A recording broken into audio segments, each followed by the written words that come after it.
Islamic আরবি TV আপনার পাশে সাবস্ক্রাইব। হাফেজ মাওলানা মোহাম্মদ শায়ের আজিমউদ্দিন আল কাদের। ইউসুফ নবীর জামানার মধ্যে চলে যায় যে ইউসুফ নবীকে ওই কুয়া থেকে উঠিয়ে নিল এবং জুলেখা এই প্রমাণ করে দিল ইউসুফ আলাইহিস সালামের যে অর্ধ সৌন্দর্যের কারণে তামাম মিশরের নারীরা পাগল হয়ে গিয়েছে, হাত কেটে ফেলেছে, তারপরে টের পায় নাই। এমন অবস্থায় ওই জুলেখাও ওই জুলুম থেকে বেঁচে যায় এবং ইউসুফ আলাইহিস সালামকে আল্লাহ রাব্বুল আলামিন বিপদ থেকে মুক্তি দান করে দেন। শুধু তাই নয়, ওই দশজন ভাই যখন দুর্ভিক্ষ চলে আসে মিশরের মধ্যে, তারা ছিল কেনানের মধ্যে, তারা 10 জন ভাই যেখানে থাকতো ওই জায়গার নাম কেনা, ওই জায়গার নাম কি কেনা। তো ওই কেনানের মধ্যে দুর্ভিক্ষ চলে আসলো, ভাত নাই, খাবার নাই, কিছুই নাই। এমন তো অবস্থায় ইয়াকুব আলাইহিস সালাম ডাক দিয়া বলেন, তোমরা ইয়ার মধ্যে মিশরের মধ্যে চলে যাও, মিশর থেকে তোমরা খাবার সংগ্রহ করে নিয়ে আসো, না হলে এই কেনানের যে বাসীরা আছে, আদিবাসীরা আছে, সবাই না খেয়ে মারা যাবে। এমন তো অবস্থায় ওই 10 ভাই ওই কেনানের মধ্যে চলে গেলেন। কেনানের মধ্যে যাওয়ার পরে হযরত ইউসুফ আলাইহিস সালামের তৎকালীন সময় হযরত ইউসুফ আলাইহিস সালামের হাতে দায়িত্ব চলে আসলেন মিশরের খাদ্যমন্ত্রী। কি মন্ত্রী? খাদ্যমন্ত্রী।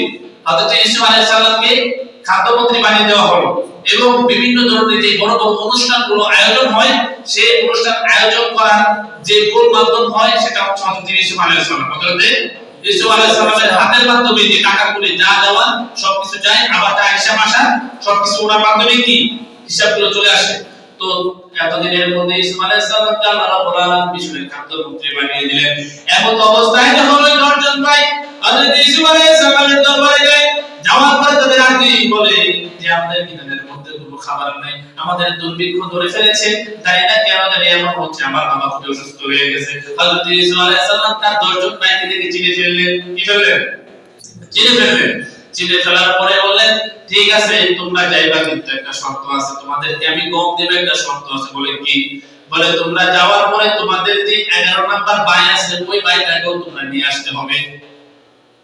যে 11 নাম্বার ভাই আছে ওই ভাইকে কি করতে হবে? নিয়ে আসতে হবে।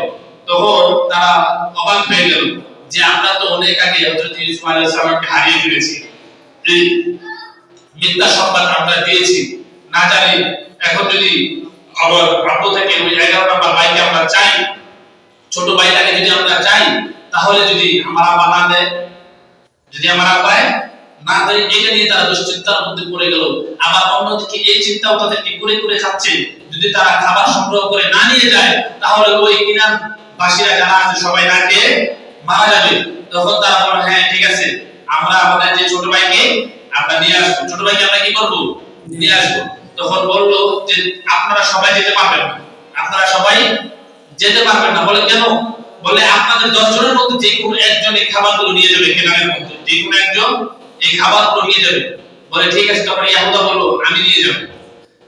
যে 11 জন ভাই ইউসুফ আলাইহিস সালামকে নিয়ে 12 জন, ইউসুফ আলাইহিস সালামকে নিয়ে কয়জন? 12 জন। তো যে 11 জন ভাই, ওই 11 জন ভাই 10 জন ভাই তো মিশরের মধ্যে চলে গেছে, আরেকজন ভাই হচ্ছে ইউসুফ আলাইহিস সালাম, আরেকজন ভাই রয়েছে কোথায়? তার বাবার কাছে, ইয়াকুব আলাইহিস সালামের কাছে। টোটাল কয়জন হলো? 12 জন। তো ওই 10 জনের মধ্যে হযরত ইউসুফ আলাইহিস সালাম বললেন যে তোমরা 9 জন এখানে থাকবে এবং একজন কি ওখানে যাবে খাবার নিয়ে যাওয়ার পরে আমি তোমাদেরকে অর্ধেক শস্য দিব, অর্ধেক খাদ্য শস্য দিব। এটা নিয়ে যাওয়ার পরে তোমাদের ছোট ভাইকে তোমরা নিয়ে আসবে, আসার পরে তোমরা আবার পুনরায় যে 10 জন ভাই আবার ওখানে চলে যাবে।